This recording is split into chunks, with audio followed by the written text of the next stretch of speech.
ये कहानी मुझे सोशल मीडिया पे मिली है। पता नहीं इस कहानी को किसने लिखा है, लेकिन दिल को छू लेने वाली कहानी है। दो भाइयों की ये कहानी है। छोटा भाई है, वो बड़े भैया को फ़ोन पे बोलता है कि भैया कल नए मकान का हवन है, इसलिए आप सबको आना है और सुबह मैं गाड़ी भी भेज दूंगा लाने के लिए। तो बड़े भैया है, वो पूछते कि क्यों छोटे, नए किराए के मकान के अंदर शिफ्ट हो रहा है क्या? तो छोटा भाई बोलता है नहीं भैया, किराए का नहीं है, अपना है। तो बड़ा भाई है, वो आश्चर्यचकित होकर पूछता है अपना है, तूने बताया नहीं? तो छोटा भाई बोलता है कि बस भैया, ऐसे करके वो फ़ोन कट कर देता है। फिर वो बड़ा भाई मन ही मन सोचता है अपना है, और ये बात मानो बड़े भाई को जैसे किसी ने हथौड़े की चोट दे मारी हो, वैसा लग रहा था। राम और श्याम दोनों ही भाई थे। उनके माता पिता की एक दुर्घटना में बचपन में ही मृत्यु हो जाती है। राम श्याम से करीब 10 साल बड़ा था। जब उनके माता पिता की मृत्यु हुई तब श्याम की उम्र मात्र 7 वर्ष की थी।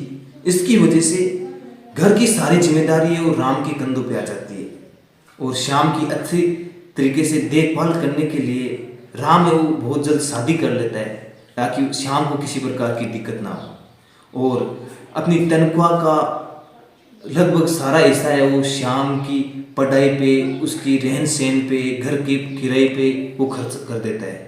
इसलिए शादी के बाद भी काफ़ी सालों तक राम ने बच्चा पैदा नहीं किया, ताकि वो श्याम को अच्छे से पाल पोस के बड़ा कर सके, उसको एक अच्छे काबिल इंसान के रूप में बना सके।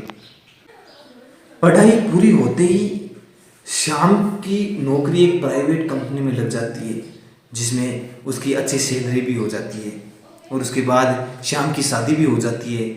तो श्याम है वो एक नया किराए का मकान लेके उसमें रहने लग जाता है, और रहना भी उचित था, क्योंकि अब राम के भी 2 बच्चे हो गए थे, बड़ी बेटी छोटा बेटा। लेकिन जब राम ने दूसरे मकान किराए पे लेने की बात अपनी पत्नी को बताया, तब उसकी आंखों में आंसू आ जाते हैं, और वो अपने पति को बोलती है कि हमें दुख इस बात का नहीं है कि देवर जी ने अलग मकान किराए पे ले लिया, दुख तो इस बात का है कि उन्होंने हमसे बताया ही नहीं, उनके लिए हमने क्या क्या नहीं किया।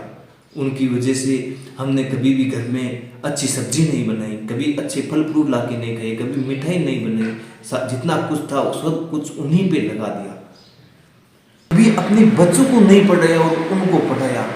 ये सोचकर राम की पत्नी के आंखों में आंसू आ जाता है।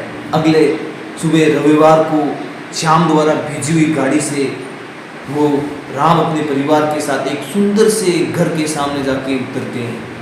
घर जितना सुंदर बाहर से दिख रहा है, उससे कई ज़्यादा सुंदर व आलीशान वो अंदर से था।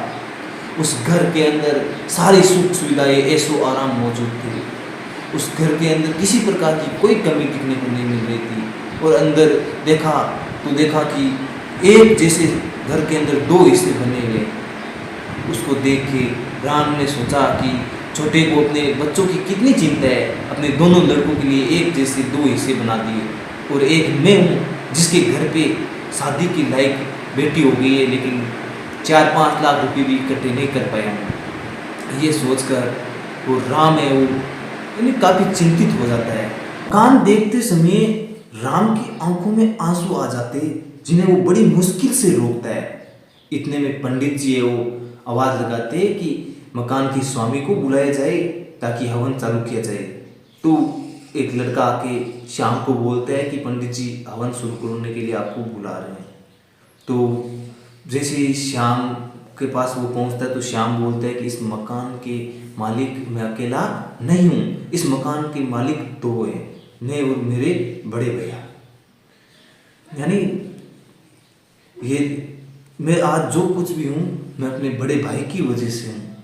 जैसे ये बोलते ही जैसे ही राम और श्याम हवन के पास जाके बैठते तो श्याम है बड़े भाई राम के कान में फुसफुसाते हुए बोलता है कि आप बिटिया की शादी की टेंशन मत लो, क्योंकि उनकी शादी का जो भी खर्चा होगा वो हम दोनों मिल के उठाएंगे।